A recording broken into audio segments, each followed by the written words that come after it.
একদিন দুপুরে দুই ভাইবোন সাবিহা এবং তাহমিদ জঙ্গলে খেলা করছিল। তারা হাসতে হাসতে একে অপরকে তাড়া করছিল যখন হঠাৎ করেই তারা একটি পুরানো পরিত্যক্ত ভয়ঙ্কর বাড়ির সামনে এসে দাঁড়ায়। দেখো সাবিহা, একটা বড় বাড়ি আমাদের দেখতে হবে। হ্যাঁ, কিন্তু এটা অনেক ভয়ঙ্কর লাগছে।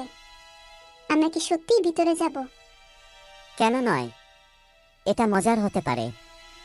চলো আমরা একটু দেখে আসি।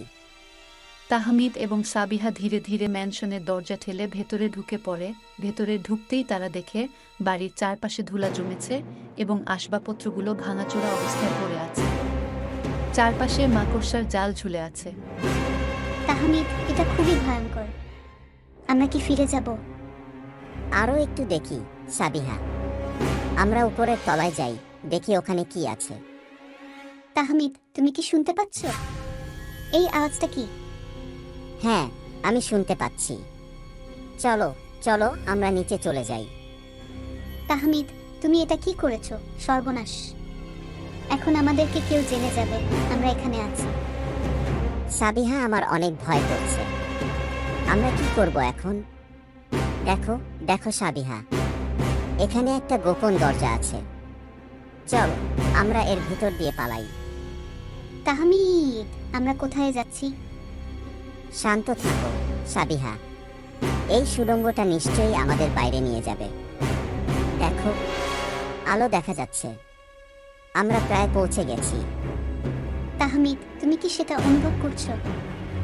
হ্যাঁ সাবিহা, আমারও মনে হচ্ছে কেউ আমাদের দেখছে ভিতর থেকে।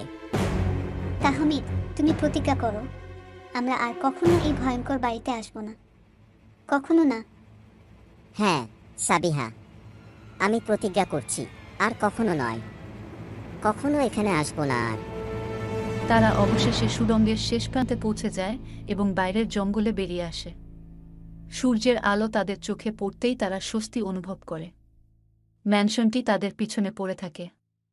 তারা দ্রুত বাড়ির পথে রওনা দেয়, ম্যানশনের ভয়ঙ্কর অভিজ্ঞতা ভুলে যেতে চায়। কিন্তু হাঁটতে হাঁটতে তারা পেছনে ফিরে তাকালে মনে হয় ম্যানশনের অন্ধকার জানালা থেকে কেউ তাদের দিকে এখনো তাকিয়ে আছে। Thank you for watching videos. Subscribe our YouTube channel and stay with Kids Express Bangla for amazing story tales and kids education in Bangla and English language.